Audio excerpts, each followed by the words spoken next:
I wanted to ask you about your friend Dolores Cannon. Yes. I know Yep.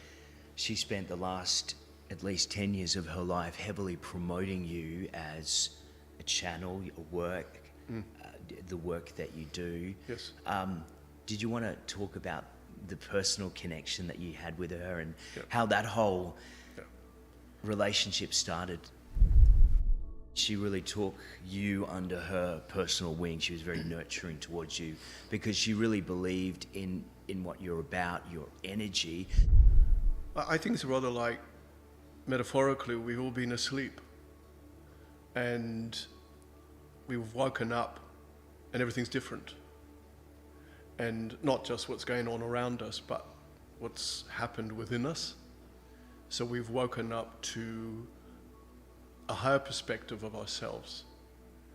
And obviously during that sleep period, we're doing a lot of gathering, a lot of questioning, looking at ourselves, dismantling, who we were, mind, body, spirit, having a really, really good look at, well, who am I? Where am I standing? What am I doing?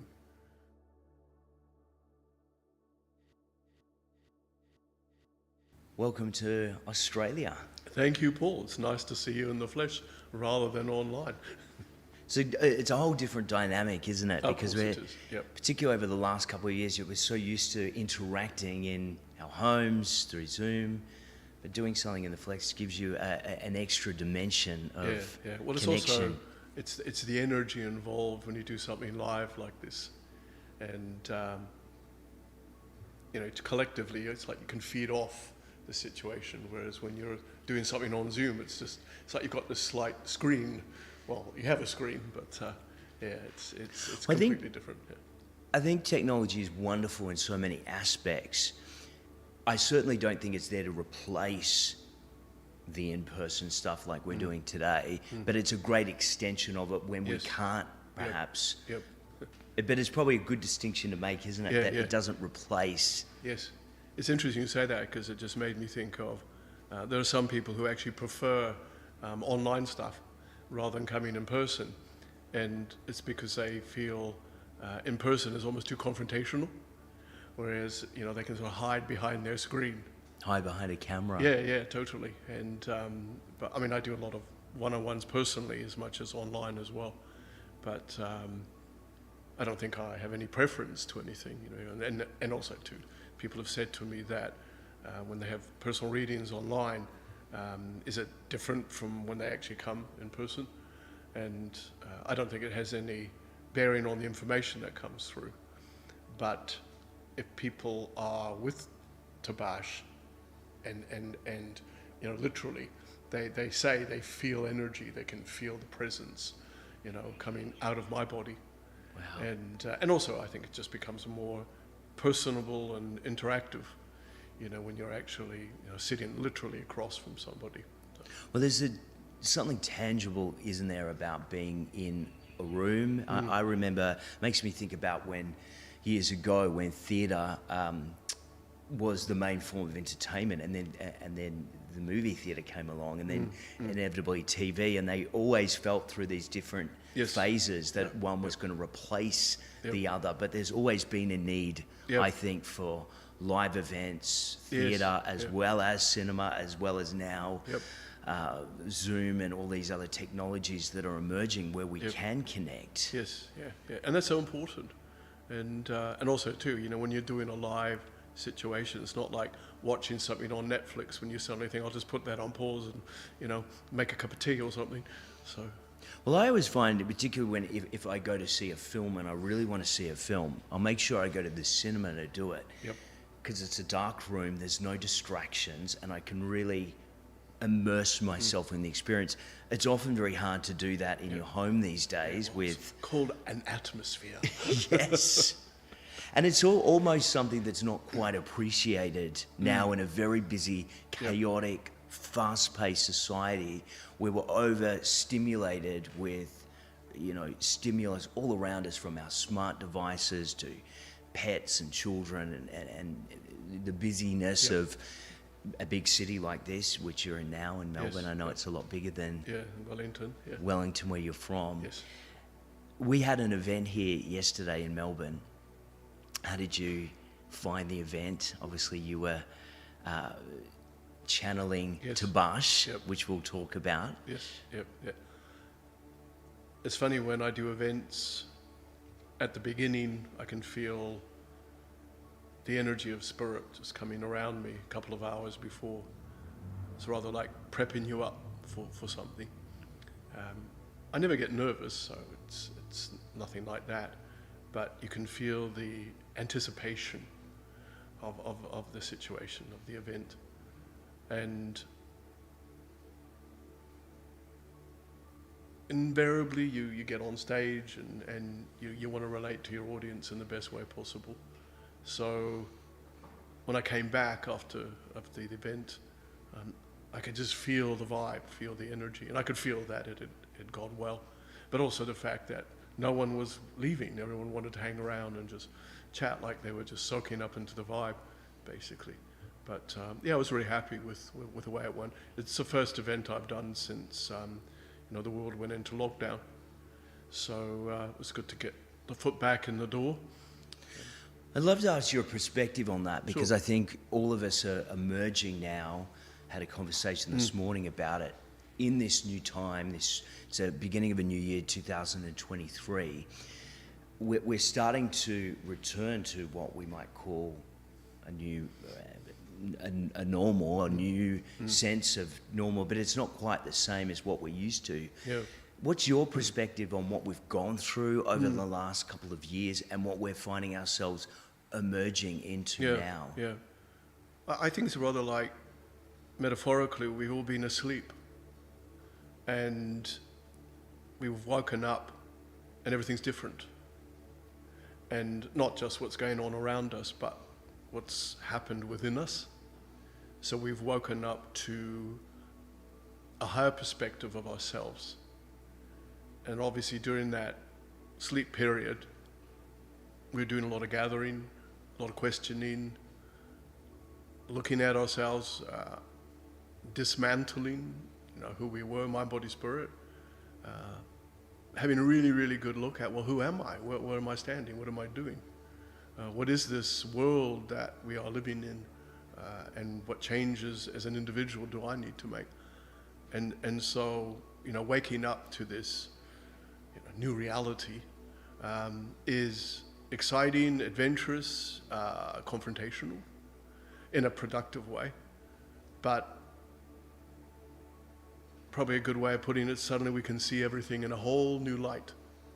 But we don't just dive into this situation. We have to be quite a powerful observer, because when you wake up and you've evolved, and the story is different, and you look at a different set of rules, concepts, perspectives, everything.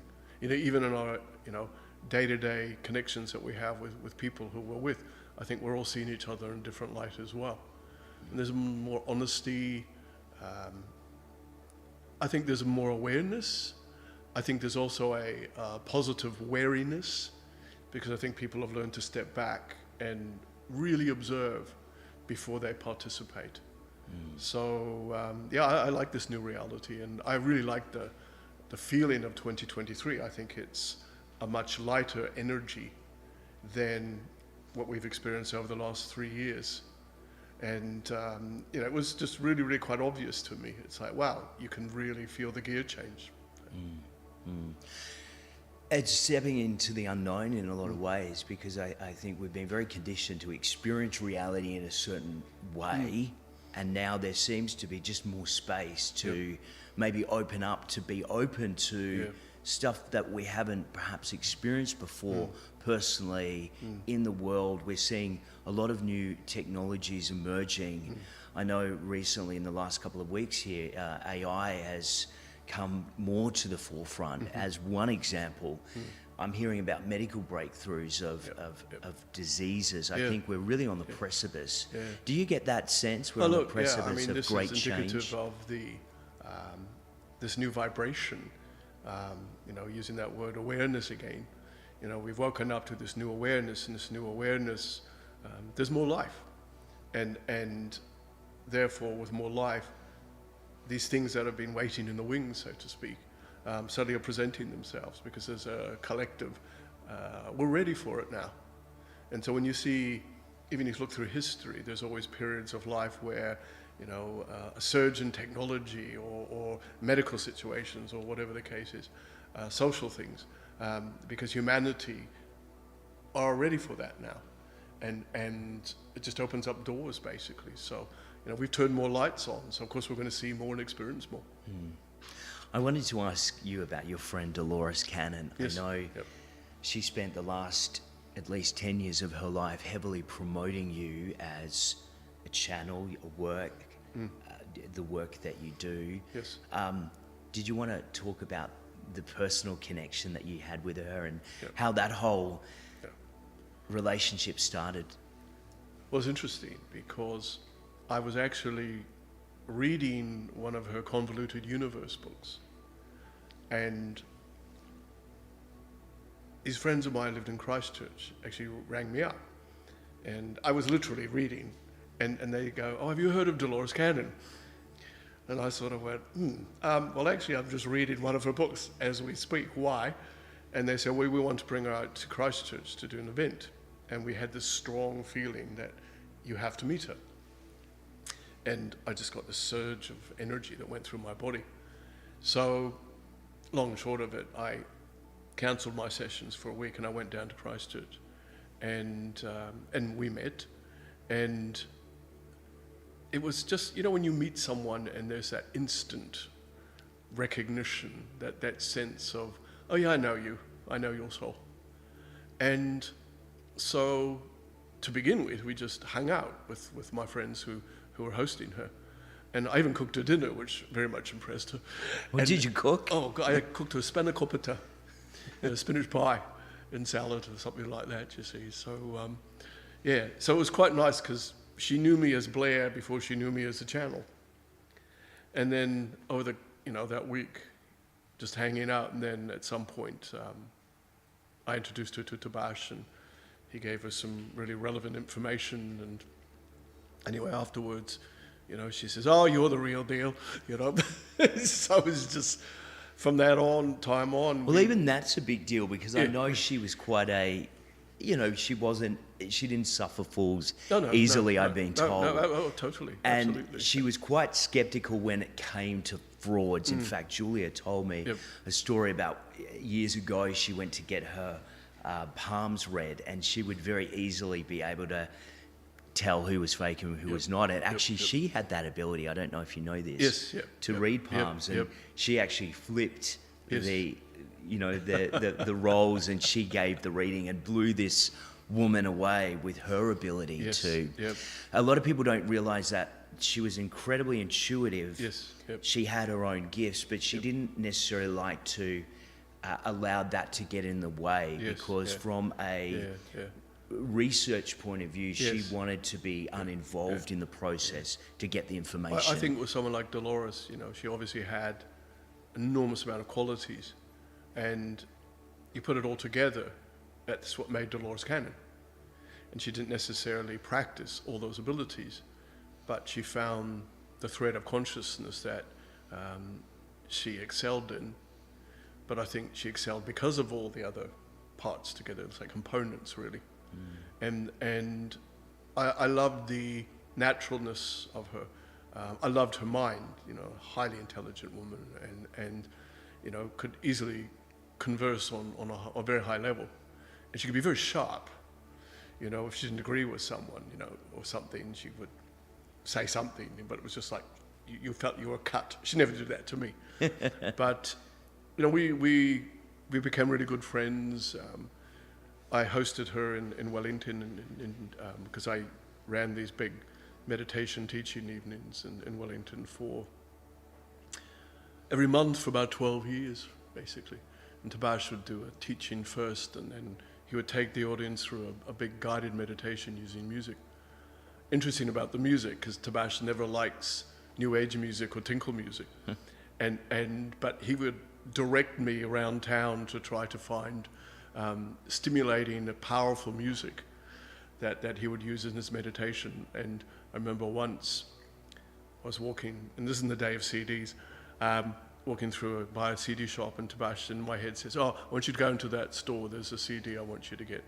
So off I went. He told me the name of it. So I went to the counter, mentioned it, and the guy looked up on computer, and he goes, "No, I don't have that. I don't know what you're talking about." So I said, "Look, I have it on really good authority that it is in here. I'll have another look. I'll just check out the back." And he found it. And he goes, "I have no idea where that came from." Anyway, so Tabaash used this piece of music, and it was quite extraordinary. It was Gothic Gregorian chant with a rock beat. And it was so powerful. People were having the most extraordinary experiences. So we're talking about 200 people in the theater. Anyway, I went back to the store a couple of days later, and then this guy comes up to me, "Oh, this is all your fault." I said, "What?" And he goes, "The whole country, it's like they've ordered this CD." Wow. And anyway, I got a really good discount after that every time I went to buy music. So, so Dolores came to one of my meetings, and of course, people knew about her well and her books, etc. And so she was on stage, and Tabaash and her together on stage, talking. And then I was a key speaker at several of her transformation conferences that were run in the US. And then Dolores and I and her daughter Julia, we went on tour. So we did Mount Shasta, we did Ojai, we went to Dallas, we went to so many different states and did the most extraordinary meetings and just had fun. Julie was doing the driving in the Dolores mobile, as I called it. And it was a great experience actually. And I think when you're touring like that with somebody, you're just being yourselves. And I was going through some pictures the other day, because someone said to me, "Oh, you must love touring and stuff." And of course, sometimes you're just basically doing your event, getting up at 2 a.m. to get a flight and be somewhere else, etc., etc. So there's this photo that Julia took of Dolores and I, and we're in an airport, and Dolores is sitting there, and I'm here. And we had got up at 2 a.m. to drive to LAX, even though LAX was only like 2 hours away, but the traffic, because we were flying up north. So I'm sort of sitting there with my feet up on my carry-on. I'm like this, and Dolores is leaning like like this, and I've just got the joys of traveling, the joys of touring. So. Well, and I know, she really did take, in my perception anyway, is she really took you under her personal wing. She was very nurturing towards you because she really believed in what you're about, your energy. And I said this yesterday, I really feel like you are a very similar energy than her. Mm-hmm. Do you think you've shared past lives with her, or there's more absolutely. of a connection? Yeah. I mean, one thing I've noticed with anyone that I come in contact with, even yourself, you get to a certain point where, this is your work, this is your vocation. So you become this magnet for the individuals. So it's like we're all lifelines pulling into a certain experience or a time in our history or whatever the case is. And yeah, like I said, when I first met Dolores, it's like, well, yeah, I know you, and so you recognize the energy of people's souls, and you understand the collaboration that's actually happening. Mm. And then obviously, with Dolores' passing, that physical connection is gone, but I do feel her around a lot, and she has often let me know she's around. And the way she does it is, I've got this photograph on my phone of her, and I remember one time I was just somewhere sitting quietly, and I had my phone off, so it was actually turned off. And then suddenly my phone flashed on. You say, what's that? And I turned it up, and there was this picture of Dolores. It's like she was going, "How you doing?" And that often happens. Have you sensed her over the weekend, for example? example? Yeah, totally. Yeah, because this is the first big event you've done. There's no way she's going to miss out. Any sense, any messages you're getting from her, inspiration? Oh no, she's Dolores was always about. Just the feeling I'm getting as you're talking is get on with the work. It's really important. Just do it. And she was very much like that in in her own work, and when she understood something was important, don't shilly-shally around and ask too many questions. You got a job to do, get on with it, which is what she was doing.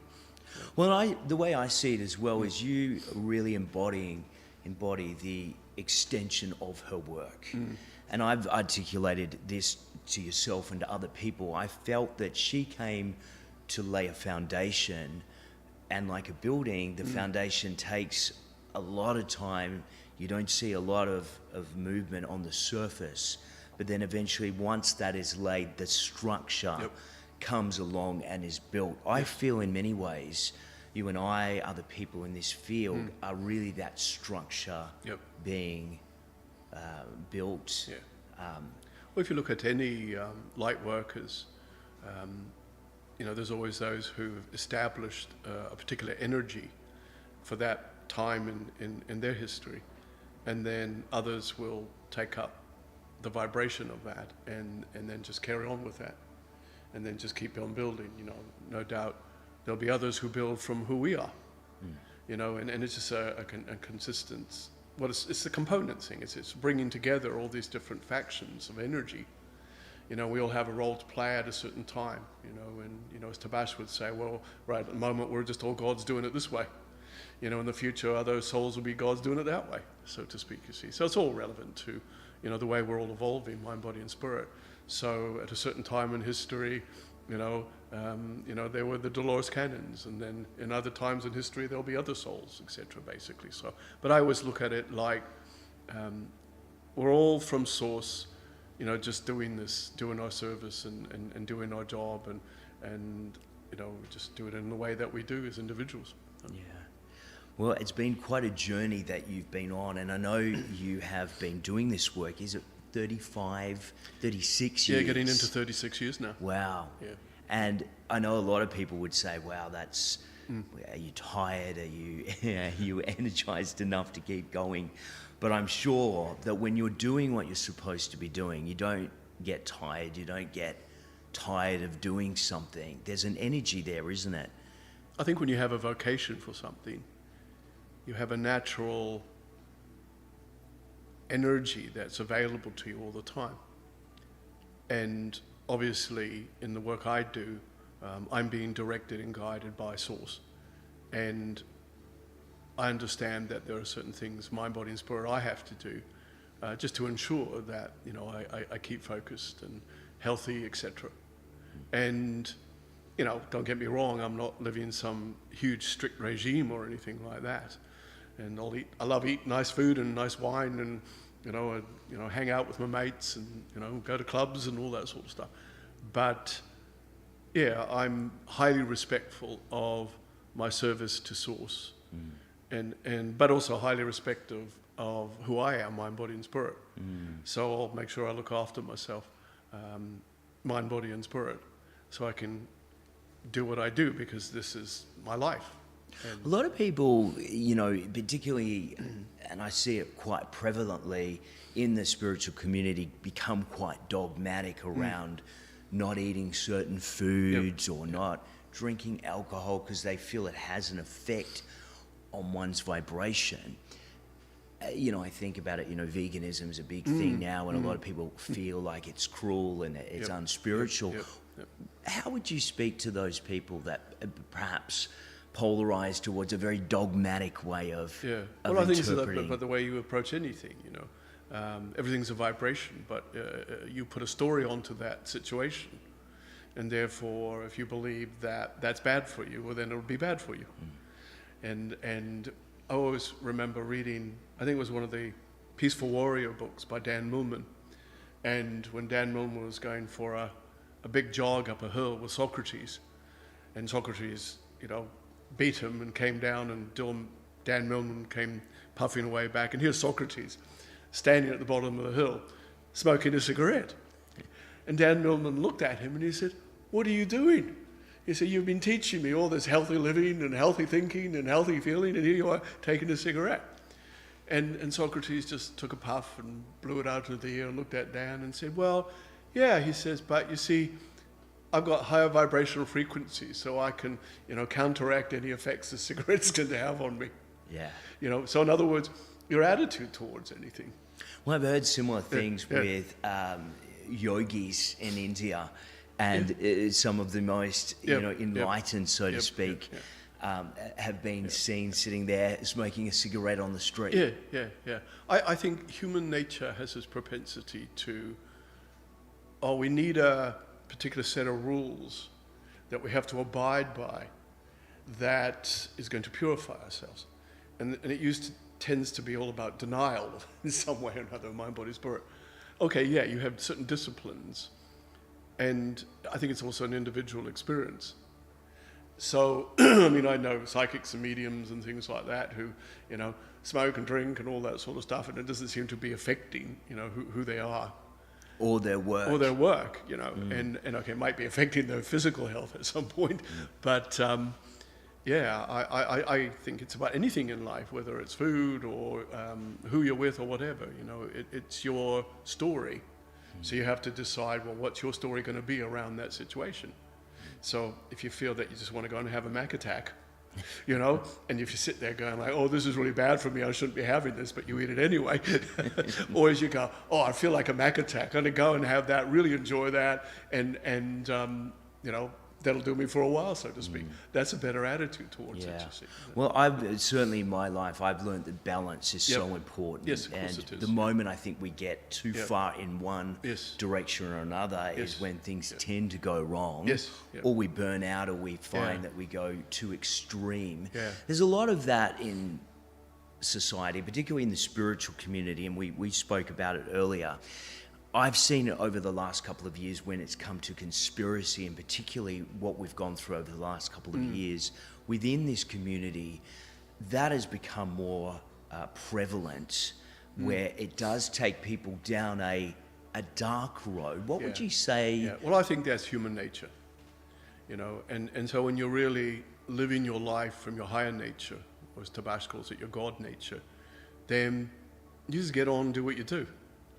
And of course, if you have people who are into conspiracy theories and all that, they're still very involved in the emotions of fear, worries, anxiety, whatever.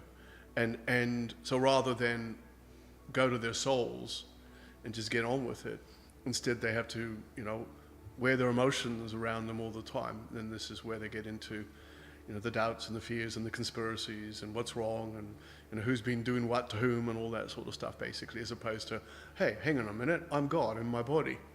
Let's live a good life. Let's not, get involved in this type of thing. But that's just where those people are at.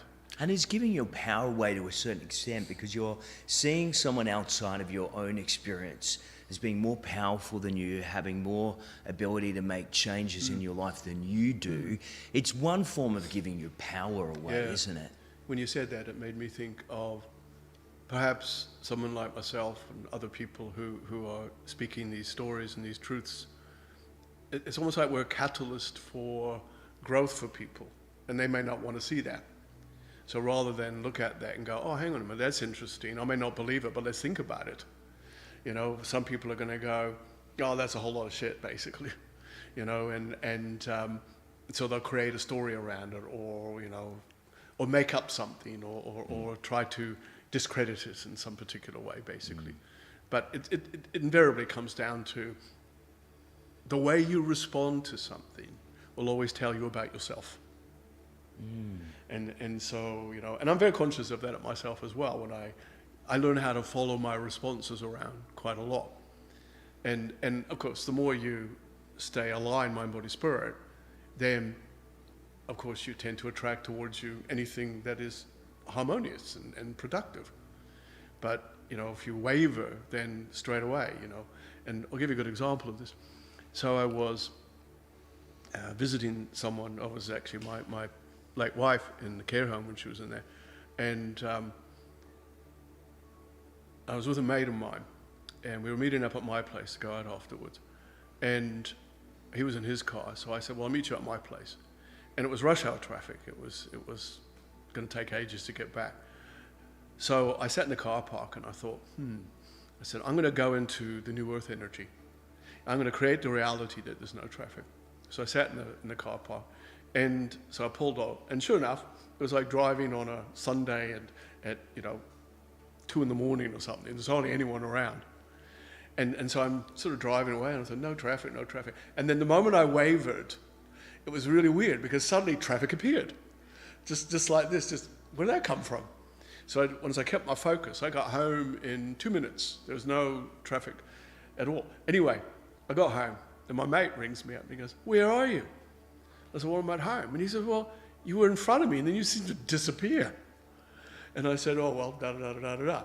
And he got caught in traffic. It took him another 20 minutes. And I just thought, that can be so indicative of anything. When you have a certain focus and you have a belief in how to harness energy, and you can create these realities. And I've done this quite a few times. A really weird thing that happened to me. I was driving up to Auckland from Wellington, which is a 8-hour drive. And I like driving at night, so I left about 3 in the morning. So I was going through this area called the Desert Road, which is full of volcanoes and stuff like that. And I was chanting, and I was just doing the I am God stuff, etc., you see. Anyway, I stopped off in Taupo, had breakfast, I went to the gym before I went to my folks' place. Got to my parents' place. My dad was just coming out to get the paper, and he looked at me and he goes, what are you doing here? I said, what do you mean? He goes, it's only 7 a.m. And I'm sort of like, don't be ridiculous, it should be at least 11 or something like that. And so I looked at my watch, and sure enough, it was only 7 a.m. So I thought, I wonder what happened here. So I went into my room and I asked Spirit, and they said, well, when you're doing the chant, you just basically moved away from time. And so you just literally positioned yourself on a whole different time zone. Well, even time is a construct of the human mind. Of course, it's an agreement that we've come upon. At a bigger perspective, it doesn't actually exist, does it? Yes. Well, so I suppose once you have expanded your consciousness so much, you're not bound to the laws of Well, you just get time involved and in life, in just moments as such, you see. And so, and of course, because everything's energy, vibration. So obviously whatever I was doing and whatever my frequency is, I allowed myself to align to a particular formula that just made that happen, you see. But I must admit, I did think, I hope I didn't leave my luggage in the middle of the desert road somewhere. So, but it's as things progress more and more over these years, I really realize how much everything is vibration and energy. And that you can really manipulate it and organize it. And it is through, the way you think. But before you think, it's your relationship with yourself. Well, I'm glad you said that because, as you know, one of the most famous quotes that Dolores Cannon is known to have said is that everything is energy and that we're here to learn how to manipulate that. Correct. We are master manifestors. When you hear the words, we're here to manipulate energy, how would you articulate one does that? Because I get asked that question all the time. How do I manipulate energy? Well, I'm just watching you as you speak. I mean, your physical body is energy. Your hand gestures are energy. So you're manipulating your energy. You're manipulating this particular field. And so as we become more multidimensional, then, we realize that it's no different. So if you understand how powerful you are, and of course, people hear the word manipulation, they automatically put a negative connotation. Well, they think of the negative onto it. context, right? And so you're organizing frequency, you're organizing energy. So organizing or directing, I think the dictionary definition is to mold or to shape something in a particular way or to go in a particular direction. Obviously more of a positive context of the same word. I mean, we do that all the time, through writing things, planning our days. There's a consistent manipulation of energy, through the way we think, the way we feel, the way we act, everything. I don't think it's any more remarkable to do that on a metaphysical level, to realize just that we're just harnessing frequency and energy and learning how to direct the vibration. I mean, just if you look at the lights, that are beaming on us at the moment, that's just an organization of frequency, of energy, manifested in this particular form. And it I mean, Spirit always says, it's simple, it's easy. You know, it's one of the analogies I give for channeling is, I always say, imagine it's a bit like when you're watching TV and you're on a particular station and you're watching that program. But that doesn't mean all the other stations don't exist. They're actually happening simultaneously. So you just need to shift the station and suddenly you're on a different program. It's a great analogy. Yeah. And it's easy for us to understand in that form because we can relate to that. But you don't have to be a channel. I mean, that's how we are as people. You know, we're just always tapping into different stations or different frequencies of ourselves. It makes me think of, you know, in more modern terms of reels and TikToks and everything, and people flicking from one reel or one TikTok or another. It's the same thing. We give something attention, we don't like it, we flick to the next thing. It's almost become compulsive for people to do that, like they used to do with flicking a channel. I think human beings, you know, we tend to think if it's tangible, then it's real.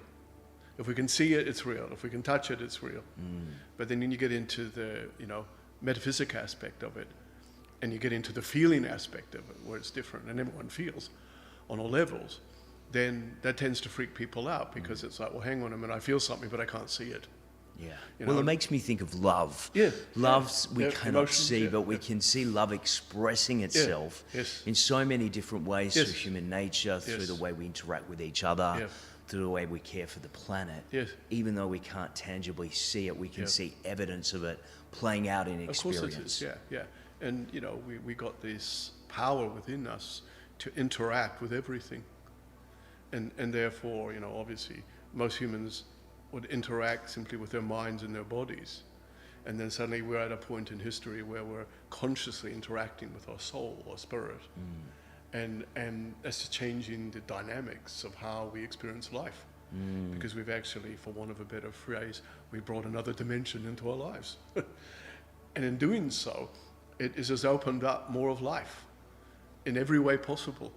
And okay, in some cases, people, oh yeah, I get that. And they get enhanced. And for some people, they freak out about it. And then some people go, oh, that's a bunch of whatever, and just don't want to know. So they stay locked into their human perspective.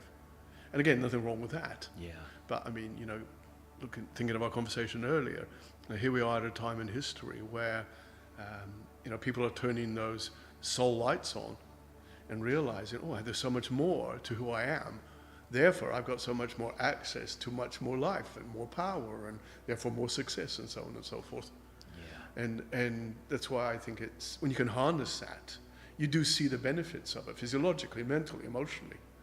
And I mean, I've seen it in the way I've run my life, with my friends who are open to this and the way they've run their lives. But I also see it with people I know who don't.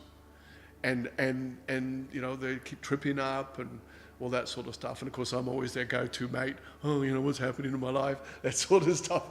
And you know, you can lay out the practicalities of things to people, but everyone has to get there in their own way. And that's why there's no such thing as timing in regards to all this sort of stuff. You know, and you know, when I think about so many people who focus on hopping from channel to medium to psychic to seminar to whatever, and they believe that is self-development by going to all these things. And while they're there, they're getting really caught up into the collective energy of it, the sharing of it, and it feels powerful and supportive, et cetera, et cetera. But then they go home on their own, and they don't have that support energy anymore. So I better sign up for the next course. You know, so the whole idea is that if you're going to get involved in anything like that, well, how can I use this in my life? Well, I went to the Tabaash seminar, I went to the Dolores seminar, I went to the Cryon seminar. Oh, how can I use this in my life? And that's the whole idea. Well, that's why I asked that question, you know, how to manipulate energy. Because, for example, that one phrase has been shared millions of times on social media in different forms. People love it. It resonates with people. But the number one question I get asked over and over again is, that's great, I love it, but how do I do it? And that's exactly what you're talking about, is because we get all of this information, it almost becomes intellectual knowledge, but then unless we're applying it to our lives, it's just going to be information coming in and going out. Well, it's just a daily journey, really. You know, as Tabaash says, every day you wake up, you have a chance of life again. And every day of your life you decide, okay, today what shall I think? Today what shall I feel? Today how shall I do the driving? So it's that awareness.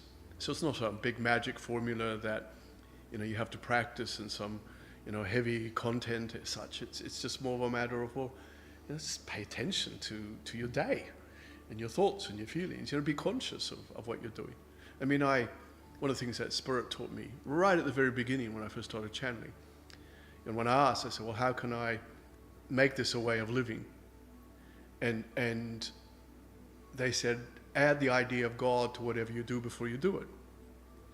And so I thought, okay, well, that makes sense. So like when I go to the gym, before I train, I'll always go, I'm God as a superhuman athlete. I find myself walking downtown, I'm God walking downtown, I'm God at the supermarket, And then little by little you find that you're training your system up to just being aligned to that power. And, people don't have to use the God word. You could use consciousness or light or whatever, but it's just focus, pay attention, harness the energy. And I've had extraordinary experiences with doing that. You just feel this power coming through your physical body. At the gym once, I was training with a trainer, we were doing leg press. And he packed up 320 kgs on the leg press, you see. I sort of looked at it and thought, I'm just going to have to call on part of me that knows how to do this. So I closed my eyes.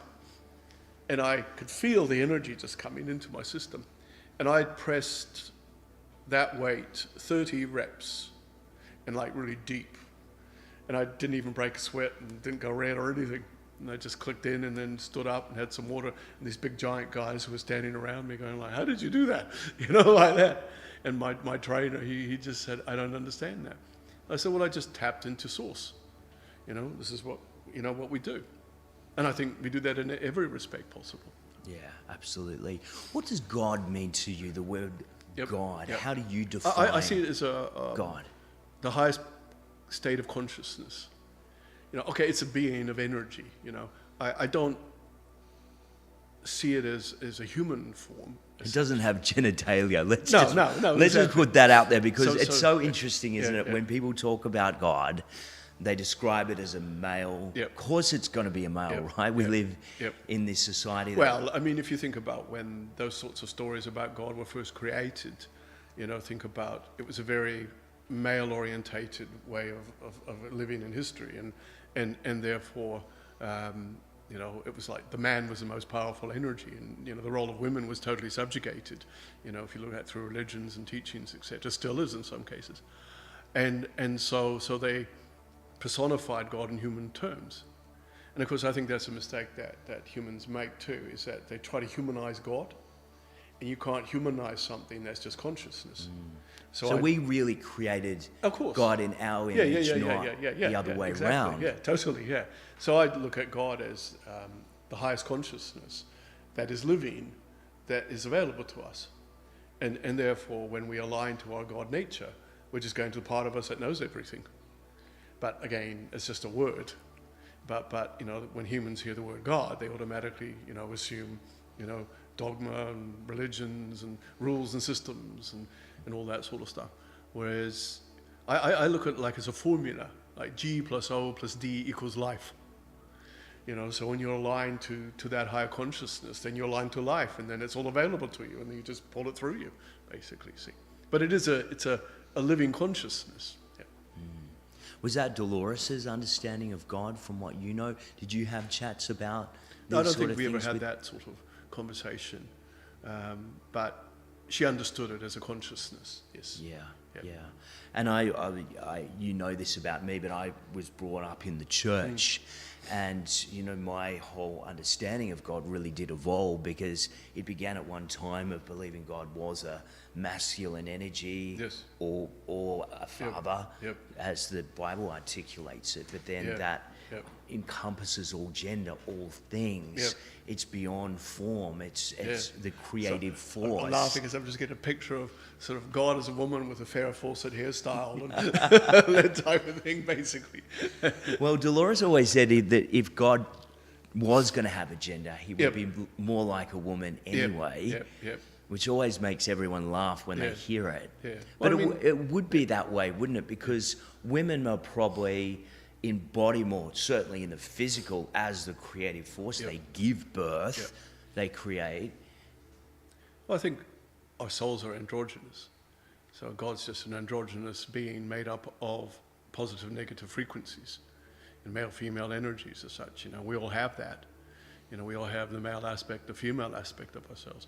And I think, through history, obviously, there's been too much focus on just the male energy, and I think that has brought a lot of imbalance. And of course, over the decades, there's been a lot more balance that people have embraced, the feminine power. And of course, the feminine power is just that frequency, it's just that vibration.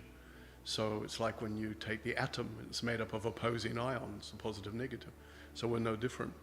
And so as a state of consciousness, as a soul, we need to utilize the male part of us or the female part of us. I mean, I even at times, if I'm in a situation where I'm a bit unsure, I'll just literally say, what would the guy in me do? What would the girl in me do? And I will get answers, basically. Or should I approach this from the man part of me or the girl part of me? Or the God part of me, Well, and a lot of men would find it difficult to admit that they had a female side. Yep. Particularly people that have a strong egoic mindset, very masculine in energy. But we're coming into a time, I think it's really important that we do learn to balance these energies, if you like, within ourselves. Because we all have all of the energies, don't we? Masculine, feminine. Yeah. Well, again, humans generalize and they think about male, female, they automatically go to the physical. Whereas we're talking about vibration here, frequency here. So when you utilize your femininity, you're utilizing your creative side, you're using your spiritual side, you're using your nurturing side, etc. I mean, everyone has everything, obviously. But I think also, too, the collective consciousness of humanity has obviously needed to experience all vibrations and all energies. And now we're at a point where everything is really coming together. So... as Tabaash often says, some people you just, like he calls me, Blair's a man, woman, and he knows some clients and, you're a woman, man, and then some couples, he says, it's like, well, you're both men, women, so it makes you like having 4 people in the relationship, basically. You wake up in the morning, are you the girl today or the boy, so to speak. Well, that's all. I think 3 in a relationship's a throuple. I don't know what 4 is. So, but yet I can see that in people I know, and in observation, not just in heterosexual couples, but in same-sex couples as well. You just see who's the girl, who's the boy. But it's that vibrational thing, basically. Well, it makes me think of the conversation we had the other day, just about monogamy, and I think this has come from centuries of particularly wanting to control the human species. It came through our mainstream religions, this idea of monogamy. I think if we're really honest as a species, a lot of us will realize that concept itself is something that's not kind of natural, and in the animal kingdom, they don't conform to these rules and regulations. What do you think, how do you think we navigate some of these ideas as we move into these newer energies about the way we see things like monogamy? I don't want to walk on hot coals here. An divisive question, I'm sure. So I'm just thinking about the way to put it. I think that as we're evolving as a species and as souls, then we're changing the dynamics of what relationships are to us. And I don't think monogamy is natural to human nature, but I think for humans to be able to move forward from that, one has to have a huge amount of respect for oneself. So, not being monogamous doesn't mean you just go out there and shag anyone you want.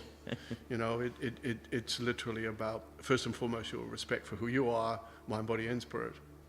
And therefore, you turn it into something wonderful. Well, it's a state of consciousness, isn't it? Yes. Because I think if you're coming from a lower vibrational place, you want to, get really carnal and shag, basically, so to speak. But if you're respective of your own body, your own self, the other, then you're just coming from a different place of sharing and expressing. You know, as we're talking, I'm thinking, for most people, you know, they'd hear this and they automatically would just assume about, you know, having sex with people.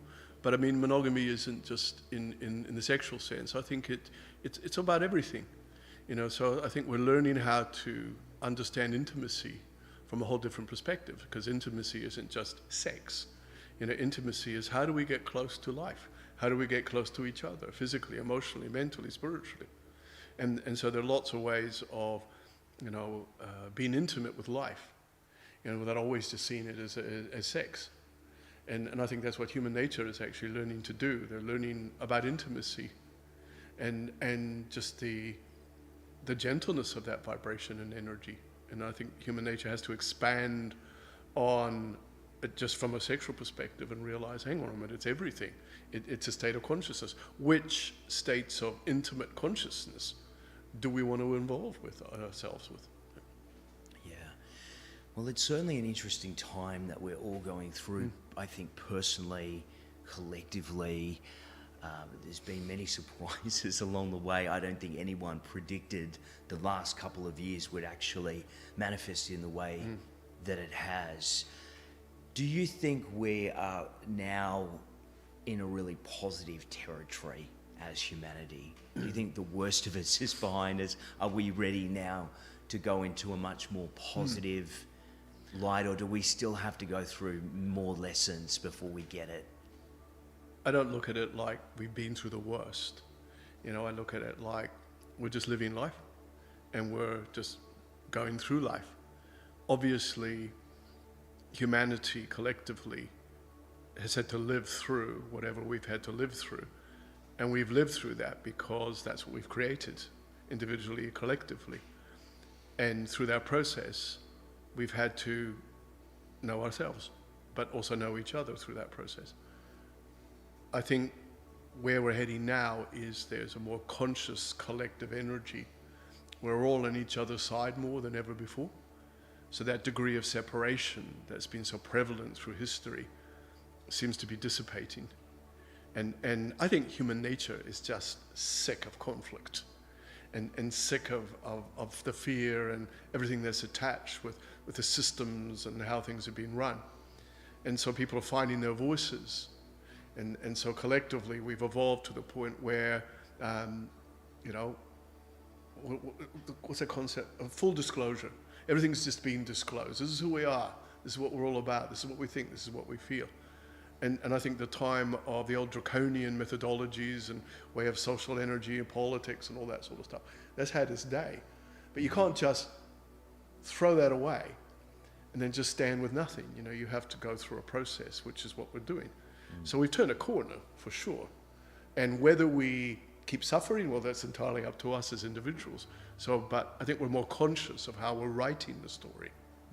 And there's so much more information available, and people have such greater awareness, you know, within themselves, and realizing, you know, the concept of creating the reality and what that means, not just to their own lives, but, you know, to what they're adding to the world and how that's going to be. So, yeah, it's like a big blank space every day at the moment. And human beings just don't want to put up with stuff anymore. And if something occurs, and I can see people realize, oh yeah, no, I don't do that anymore. I do it differently now. And I think the more we focus on that, then we're creating a greater state of consciousness where we're pulling together whether we know it or not. And therefore that creates, you know, a greater vibration and energy. That's got to be enlightenment. Absolutely. Yeah. Well, as you're saying that, you know, that we write our own story, Yes. Yep. It reminds me of one of Dolores Cannon's most famous quotes, is that we are the director of our own life. Correct. We are the script writer. Yep. We're the main actor in our own play. Totally. Yeah. And if we don't like the script, Yep. we don't like the way it's playing out, we can Yep. change it anytime we want. Yeah. Make sure you're on the right script. You know, sometimes people, you know, I used an analogy once where it's like you had a lead part in Thunderdome, but you've got the script for The Sound of Music, you know, and it's literally about, oh, hang on a minute, you know, is this the story that I really want? Is this a part I really want to play? Is this and this concept isn't new with Dolores. I mean, Yep. Shakespeare, I'm sure you're familiar with it, had a very similar way Yes. of describing life, is Yep. that life was like a great stage, Yes. and actors come on, Yep. they make their entrances and exits at certain Yes. times, they Yep. play out their parts, Yes. Yep. and then they leave. Yes. And it's almost like a costume, or the word human is the word, I think Yes. the Greek word persona, Yep. Yep. to Yep. personify something. I like what Tabaash has said. He says, it's the way you wear yourself. Yeah, great. And so if you're wearing yourself in the highest way, then you just walk outside your front door and you start creating good things. And obviously, if you don't wear yourself in the highest way, well, then you'll get that. You know, so it's rather like going to the wardrobe of life each day. You know, how shall I wear myself today? So what would you say to a person that maybe has created a life that they're, you know, very displeased with? They've had so much lack in their life, Yes. or they haven't got the right relationship, or Yep, they yep. tend to repeat the same patterns of their life.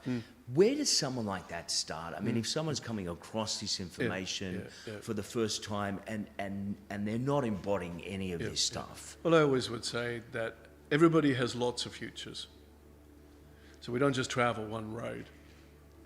If you investigate your possible futures from your mind, from your body, from your spirit, then, you know, it gets back to what I said before, the way you wear yourself, because, you know, the way you do that, then that will determine the way you think, the way you feel, the way you participate in life.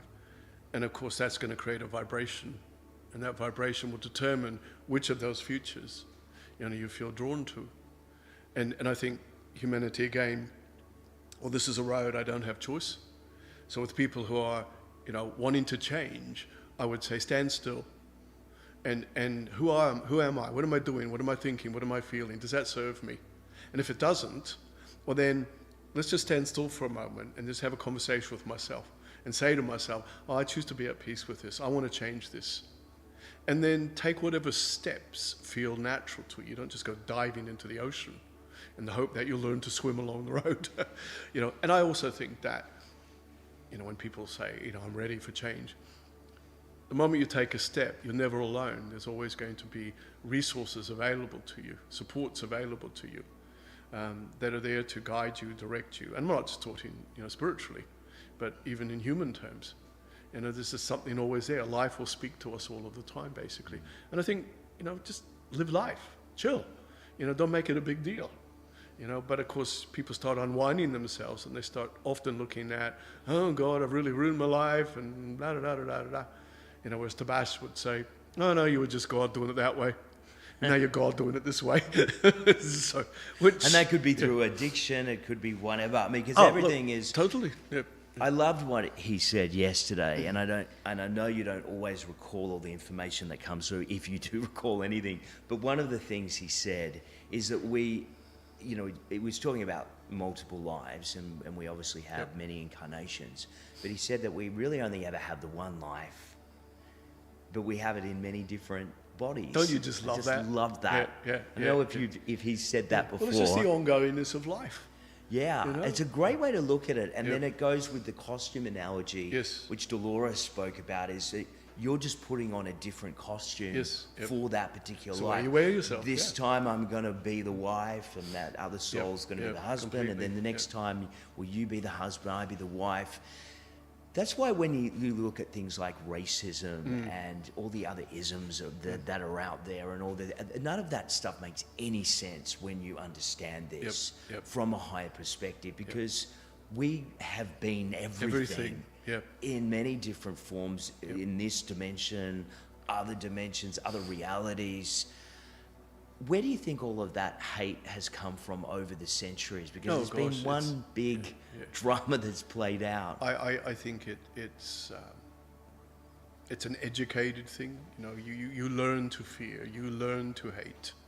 You know, I don't think anyone is born, you know, with that at all. You know, and then this is where I suppose you have to bring in other lives that you've led, and so, you know, sometimes people can be born with a high level of defensiveness or sensitivity or bigotry or whatever, and they're obviously working something through that vibration and energy, as much as anyone who's on the receiving end of it is working something through by being on the receiving end of it.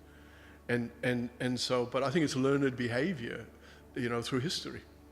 And yet here we are learning a new behavior. As people become more aware of moving away from that.